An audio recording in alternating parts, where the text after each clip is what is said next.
If you're not actually using AI, you're going to become legacy.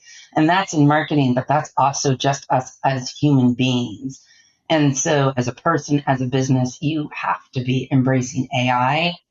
But there's also that mix of human potential. And we have that human instinct that AI is not replicating for us, at least not yet. And if you really think about it, probably, hopefully never, because we don't all want to become robots.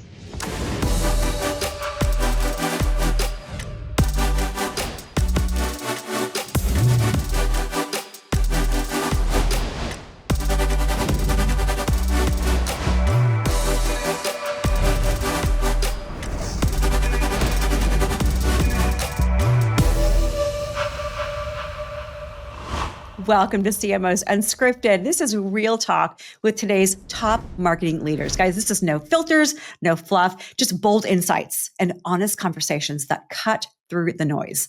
I'm Lisa Martin, here to talk about the business impact AI-infused marketing is making is longtime AI advocate and CMO of Dynatrace, Laura Heisman. Laura, it's so great to have you on CMOs Unscripted. Thank you for giving us some of your time. Thank you, Lisa. It's great to be here with you. I'm going to brag on you a little bit, Laura, because Laura, guys, is a builder. She spent her career building brands and businesses, launching startups, and taking new technology to market. She's also come to learn, and I love this, that connection and community have the greatest impact beyond a focus on things like products and the bottom line. It's hard to believe, but her professional experience is more than 3 decades now across marketing disciplines like customer marketing, that's my favorite, branding, product marketing, PR, segment and field marketing. She's also an expert in AIinMarketing and marketing councils, AI marketing councils, which I cannot wait for you to hear about. Laura, again, welcome. Tell the audience a little bit more about you. Thank you, Lisa. So you said it, I'm a builder. And believe it or not, I started my career in the musical instrument industry. I forayed into marketing for consumer products. And then over the last 20 plus years, I've worked with startups, I've worked with developers, I've worked with enterprise software. And I will say I've also worked with some incredible tech brands that include GitHub, VMware, and now Dynatrace. And my approach, it really is, as you shared, it is about the focus on communication, human potential, and community. And that's really the principles and the heartbeat of what I think about within marketing. And in this day and age, they're also core to AI-Inmarketing, which we're going to talk more about. Did you ever want to be a musician? Is that why you started out in doing marketing in the music industry? No, it's funny you asked. I didn't have a single musical bone in my body. I just landed this incredible job and had the best time learning about integrated marketing in those days. How fun. That's like me. My first job out of grad school was NASA, managing payloads that flew on the space shuttle. I'm like, what? Anyway, we could go on and on about our zigzaggy backgrounds. Let's talk about the current state of AI in B2B marketing. When I first met you, at least a couple years ago now, you were running marketing for VMware, and you initiated this concept that was new for me, is AI marketing councils. Talk to the audience about how you're embracing AI and the different applications that it can have and is having in B2B marketing. Yeah, it's funny, that conversation was probably only about 2.5 years ago, and look where we are today talking about AI. But the fundamentals are, if you're not actually using AI, you're going to become legacy. And that's in marketing, but that's also just us as human beings. And so as a person, as a business, you have to be embracing AI. Yeah. But there's also that mix of human potential. And we have that human instinct that AI is not replicating for us, at least not yet. And if you really think about it, probably, hopefully never, because we don't all want to become robots. But we need to embrace this. That's where marketing AI councils come into play for marketing teams. This is where customer success teams are looking so much at AI. This is how teams across the board, your developers, your engineers, everybody has to be thinking about using AI. And it's not just a co-pilot for developers. It is so much more. It's a co-pilot for all of us. I agree. I love how it inspires, for me, it inspires creativity. I use it for that. But when you talk to your fellow CMOs, what's the current state of AI adoption in marketing? Because you mentioned if you're not doing it, you're legacy. Yeah. And obviously, we don't have the luxury or the time to be legacy anymore. What do you see out there in terms of the adoption and that willingness to cohabitate with it? So I see it being adopted. I remember 2 years ago sitting on a call with a bunch of CMOs and everybody looked at each other of what are we doing? And those that were dabbling and doing some things, they didn't want to share because it was a bit of a, oh, this is my secret sauce because I'm moving faster. And now today I sit in meetings and there are moments where I feel super far ahead. And then there's others that are just testing the limits of thinking about what they can do and then how they can do it. And so, and a lot of it is testing, right? You've got to look at it. Are you a tester? Are you an implementer? How is it? What role do you want to have in your play of using AI? Are you on the bleeding edge, the leading edge? Do you want to be a little bit more conservative? Every company has their different state. Every CMO has their different state based on who they are and what they can do. But it seems to be everybody is engaged in one way or another, especially from a generative AI content development standpoint. Yeah. Because as you said, I mean, from the creative standpoint, not starting from a blank piece of paper is the easiest and one of the most productive places you can start these days. What composes an AI council? Are you on your second, first with VMware, now with Dynatrace? Yeah. So I had an amazing marketing AI council at VMware. And I'll tell you, that team did it themselves. They came to me and asked me to be the executive sponsor. They were on the bleeding edge. They saw what was coming. They were using tools to test, learn, and built this amazing marketing AI council. So I really learned from the best. And when they asked me to be that executive sponsor, it was no question about it. I am there. Let's learn this together. And they wanted to be part of it, which is a huge part of being on a marketing AI council, because you need to be that person that wants to test, try different things. And then when it came to Dynatrace, it was okay, let's start our marketing AI council. So again, it seems funny 2.5 years in to be on my second one. But this now, we're more advanced. We're testing more things. We're implementing more things. The team is largely using so many of our tools. We have found 3 times more productivity in certain things that we do. So the Marketing AI Council today is looking at roadmap. What do we need to be doing? What value does it have? Not just testing something to do something, but what is it we actually need to do? And so it's changed from the first, I'd say, AI Council, where it was a little bit more dabbling testing. Now it's more with intention. That's cool. Talk about a little bit about the mix. You and I have talked about this before, the art and the science of marketing. What's the mix of of the scientists and the artists and marketing on the AI Council? I imagine it has both and it should need both.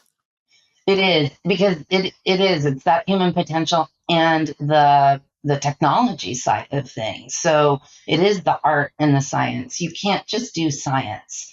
Data analytics, information, technology, that I put more on the science side. On the other side of your brain is that creative human instinct. What's right for the business? What is it that's needed?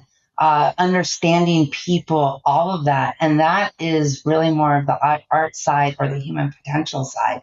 And so the Marketing AI Council, yes, you have to think about it from both sides. The marketing team has to think about it from both sides. It really is using both sides of that brain to be able to do what it is that is best for our customers and for our business.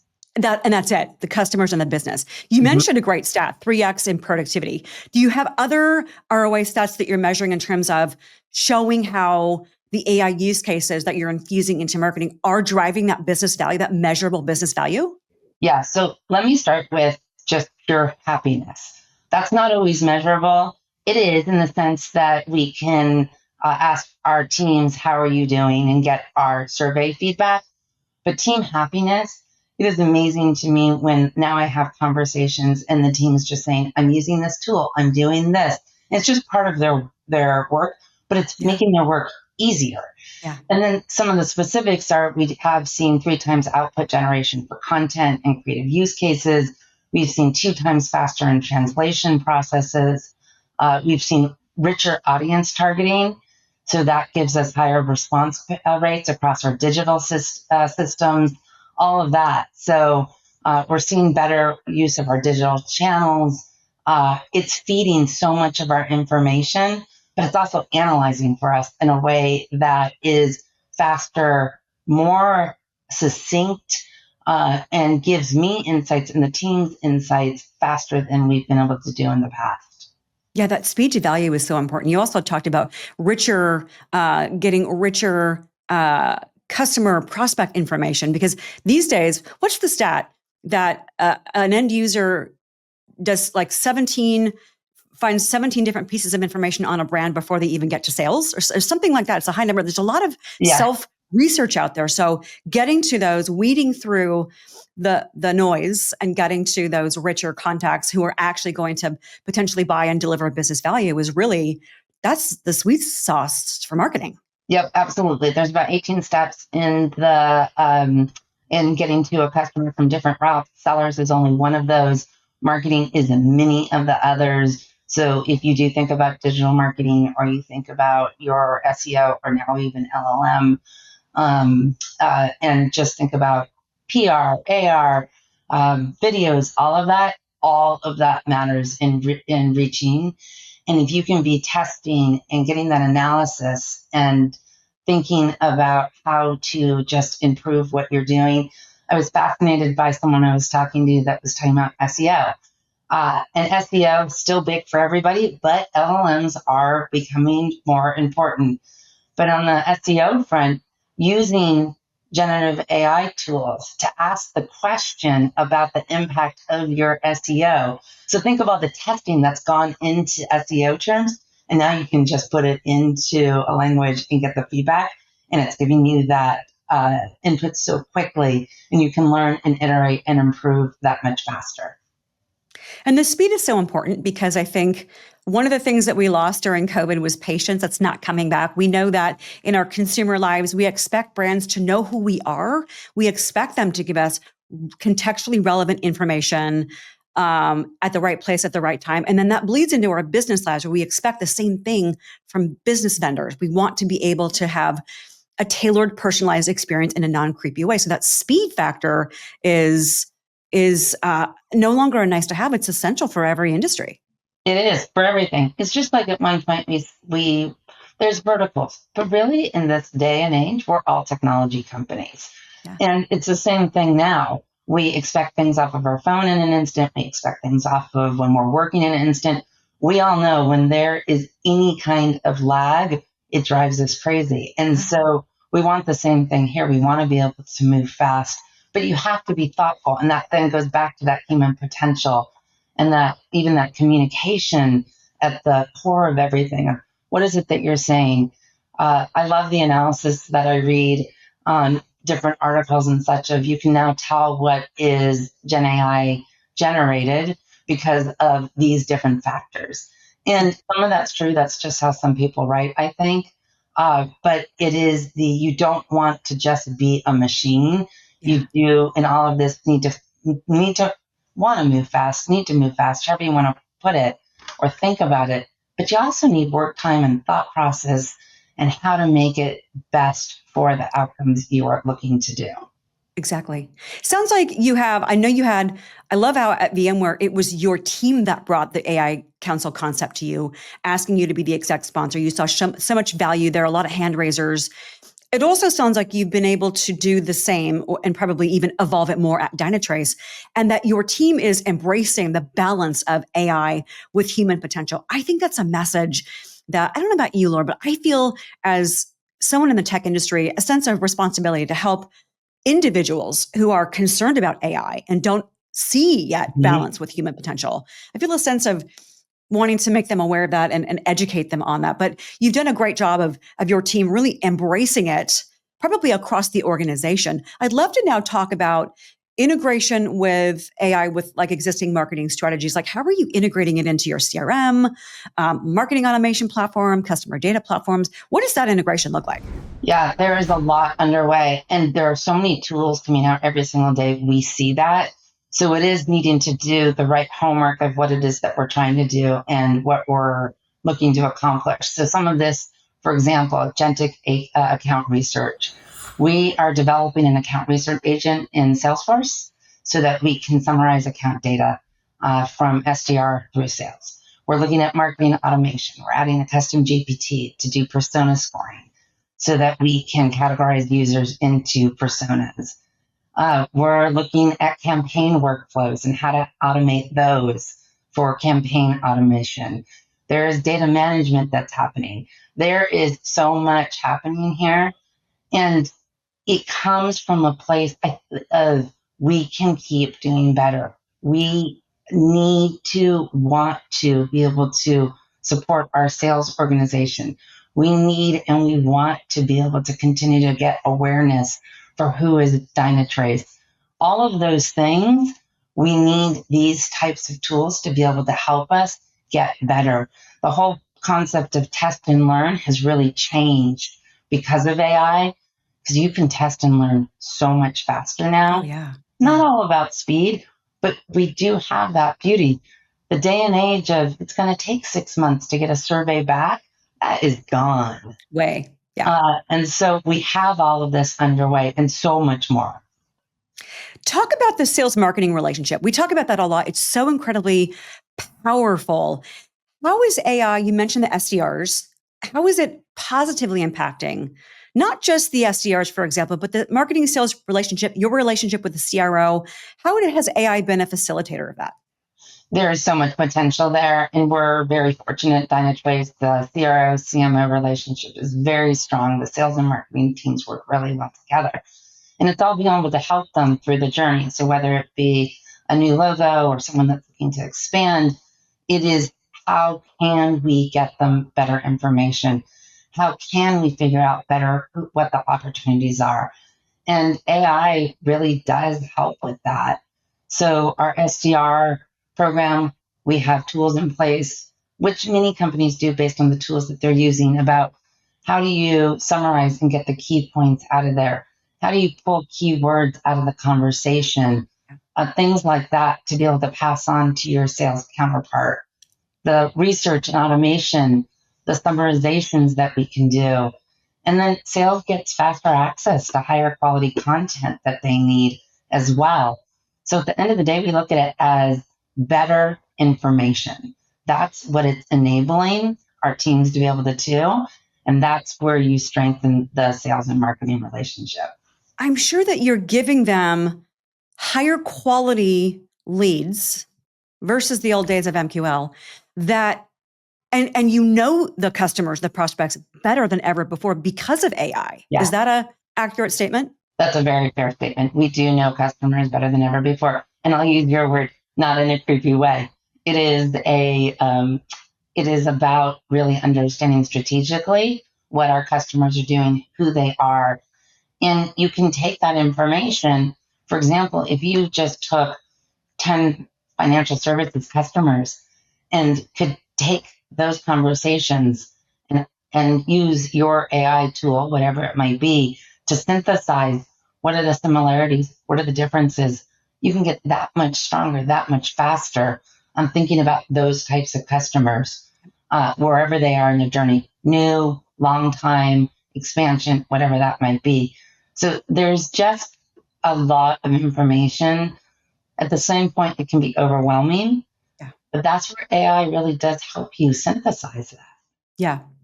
Speaking of that overwhelm, what's your advice and recommendations to other CMOs or prospective CMOs, whether that be B2B or B2C, regarding embracing AI and balancing it with human potential? How do you advise they get started if they're just like, I don't even know where to start? I actually suggest going with the Marketing AI Council. It sounds very basic, but for anyone that doesn't have one, to find people on your team that want to be part of the future, those are the people. It's not designating that a person or a specific team within marketing is your marketing AI council.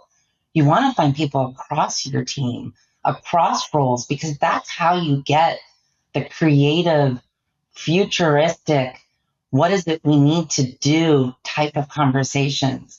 So starting there and pulling together a small team, it cannot be big, of people that want to think about this, want to test, want to help you with the use cases, want to help you with the governance to be sure that you aren't doing something risky.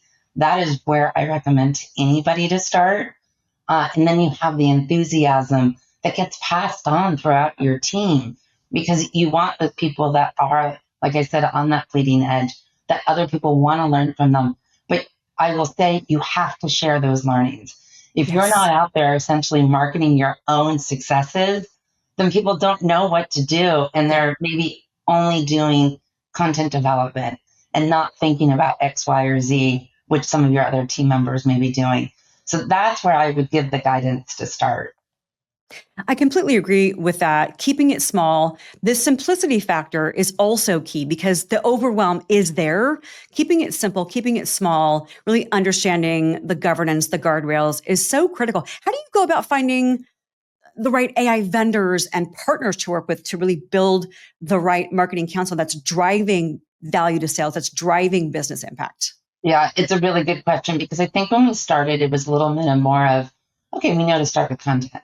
But then it was, what else can we do? And it was dabble here, look there. Now you need to be more intentional about it. Mm. And so it is what is our actual use case? I don't know about you, Lisa. I get hit up all the time. I can't tell you how many sales calls I get that say, we've got a new AI tool for you. But what is it I'm actually trying to accomplish? Yeah. That is the main goal. And what do I need to be able to do that? And then do I have a tool already that can do that?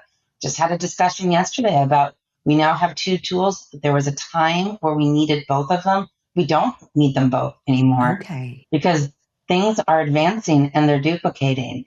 And so we're looking at the value, making sure there's not duplication. What's the outcome that's going to be for the team? And really, what is the biggest issues we have, so that we're not just going out there and saying, okay, here's a bunch of things, but how do we prioritize and be able to get the results that we need as fast as possible? That evolution of AI is like breakneck speed. I think, it's been around for decades, but yet when it seems like when Chat GPT was born a couple years ago, it just catalyzed this revolution. You've seen it evolve. You mentioned, starting your first AI council 2.5 years ago, and now how it's evolved where you are now and the speed. How do you see AI and marketing continuing to evolve and adapt to changing customer needs, to changing market trends? Because that speed, I think, is not slowing down. The speed is not slowing down. You're right. I mean, 2.5 years ago, it was ChatGPT and it was Gen AI. And what is Gen AI? And then suddenly it was agentic AI. Yep. And the speed at which we are going, what's going to be next? It happens what feels like overnight. And this is the whole thing of we have to stay skilled. We have to keep hands on keyboards for all of us on if you want to think about it that way. I mean, soon enough, or it already is in some cases, voice, but it is keeping yourself skilled and Yeah. making sure your teams are skilled, because we are moving so fast. And I think that's the trend, is we are moving fast. Our customers are trying to figure out two things. What do they need to use? They have to be using AI. Their board is asking them to use AI for their own internal uses. Right. And then what tools and platforms and systems are they using? Because I don't know about you, but I was at Heathrow recently, walking through and seeing the billboards. They all say the same thing: Yeah. power of AI, for Yeah. AI enabling. That is something that we're all doing. AI is super important, but that doesn't describe what it is No, that it's noise. customer needs. Right. Absolutely. Last question for you. What are some of the other trends and technologies that you think are going to impact the future of B2B marketing besides AI? Well, AI is definitely the answer, but right now I'd say the biggest trends are things like small content, video content, bite-sized content. We go through these different changes of long form, and people want a lot of information. And I talk about it now, we're in this TikTok generation, which we are. And it is about video, small size, bite size, get that information. But also, I'd say the trend, and I think about this a lot with my team, is connecting the dots of everything. So it's not just a bunch of bite sized information, but how does that connect then to your customers' needs, the different personas that you're working with? How do you humanize it for the different challenges and complexities that your customers are having to deal with? Those are the trends that are super important that we all stay in touch with, because otherwise you become irrelevant because you're not actually connecting with people in the way that they are getting information. And it goes back to AI, because I think AI can help with all of that. Dramatically. And we're seeing it. You've shared some great statistics that you're achieving, both of the marketing councils that you've run, how you've embraced AI, your recommendations for folks to really kind of get over that overwhelm and embrace it. Start small, be strategic, really understand what is it that you're trying to achieve? How are you trying to impact the business, which will help with things like identifying the right tools for the job and the partners for the job. Laura, we can't thank you enough for being on the program and sharing your expertise. I always learn from you every time we talk. So my final question is, because we worked together for a couple of years, what are some of the things that you enjoy with working with my company, Lucasara? Lisa, I just have to say that you have the pulse of what's happening in the industry. And so every conversation that we have, I learn from you too.